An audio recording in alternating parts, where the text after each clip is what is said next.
Now we will study Dover Beach by Matthew Arnold. This is part first of the presentation. Matthew Arnold, who lived from 1822 to 1888, was a British poet and cultural critic who worked as an inspector of schools. He was also one of the chief Victorian poets. Matthew Arnold has been characterized as a sage writer, a type of writer who chastises and instructs the reader on contemporary social issues. Matthew Arnold wrote Dover Beach during or shortly after a visit he and his wife made to the Dover region of southeastern England, the setting of the poem in 1851. They had married in June of that year. A draft of the first two stanzas of the poem appears on a sheet of paper he used to write notes for another work, that is, Empedocles on Etna. The poet uses first, second, and third person point of view in the poem. Generally, the poem presents the observations of the author in third person point of view, but shifts to second person when he addresses his beloved, as in line 6, come, line 9, listen you, and line 29, let.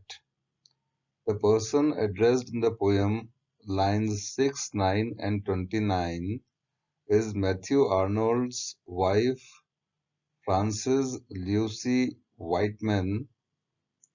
However, since the poem expresses a universal message, one may say that she can be any woman listening to the observations of any man. The central message or theme of the poem of Arnold's Dover Beach is this: challenges to the validity of long-standing theological and moral precepts have shaken the faith of people in God and religion. In Arnold's world of the mid-1800s, the pillar of faith supporting society was perceived as crumbling under the weight of scientific postulates such as the evolutionary theory of English physician Erasmus Darwin and French naturalist Jean-Baptiste Lamarck. Consequently, the existence of God and the whole Christian scheme of things was cast in doubt. Arnold, who was deeply religious, lamented the dying of the light of faith as symbolized by the light he sees in Dover Beach on the coast of France, which gleams one moment and is gone the next. He remained a believer in God and religion, although he was open to and advocated an overhaul of traditional religious thinking. Arnold believes in the decline of religious faith in the modern world. In Arnold's world, religious faith was receding under the impact of modern materialism, the Industrial Revolution, and the new scientific ideas such as the theory of evolution. Consequently, spiritual values and religious beliefs were cast in doubt. Arnold laments the dying of the light of faith, symbolized by the gleaming light on the French coast. To his ears, the sound of the waves become the melancholy, long withdrawing roar of the sea of faith. The receding waters leave behind a world bereft of any spiritual values, a world which offers nor certitude, nor peace, nor help for pain.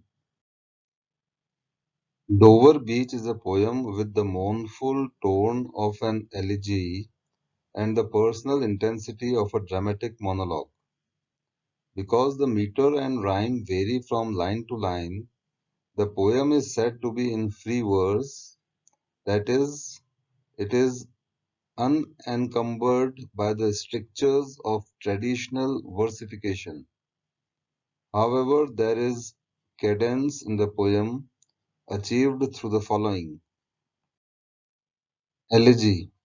Arnold's Dover Beach is considered an elegy lamenting the world's loss of religious faith during a time of progress in science and industry. Dramatic monologue. Matthew Arnold's Dover Beach is a dramatic monologue because the poet is addressing a silent audience. The effect is of one person directly addressing another while the reader listens in. Verse. The poem is written in free verse with no particular meter or rhyme scheme, although some of the words do rhyme.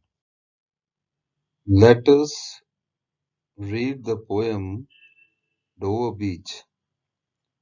The sea is calm tonight, the tide is full, the moon lies fair.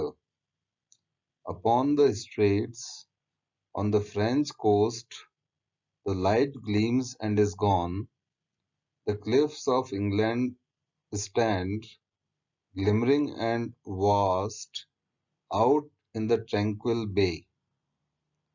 Come to the window, sweet is the night air, only from the long line of spray where the sea meets the moon-blanched land.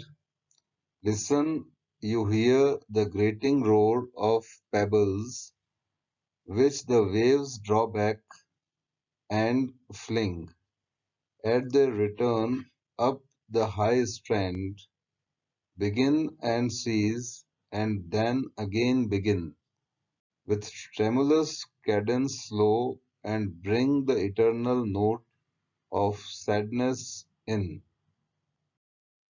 Sophocles long ago heard it on the Aegean, and it brought into his mind the turbid ebb and flow of human misery.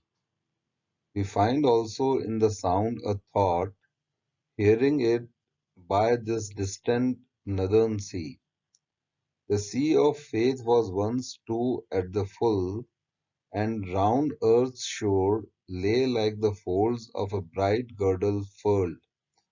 But now I only hear its melancholy, long withdrawing roar, retreating to the breath of the night wind, down the vast edges drear and naked shingles of the world.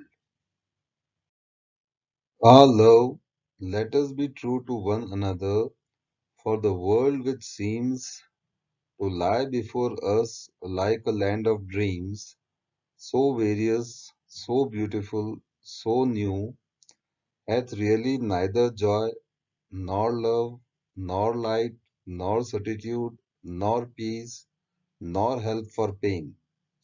And we are here as on a darkling plain, swept with confused alarms of struggle and flight, where ignorant armies clash by night.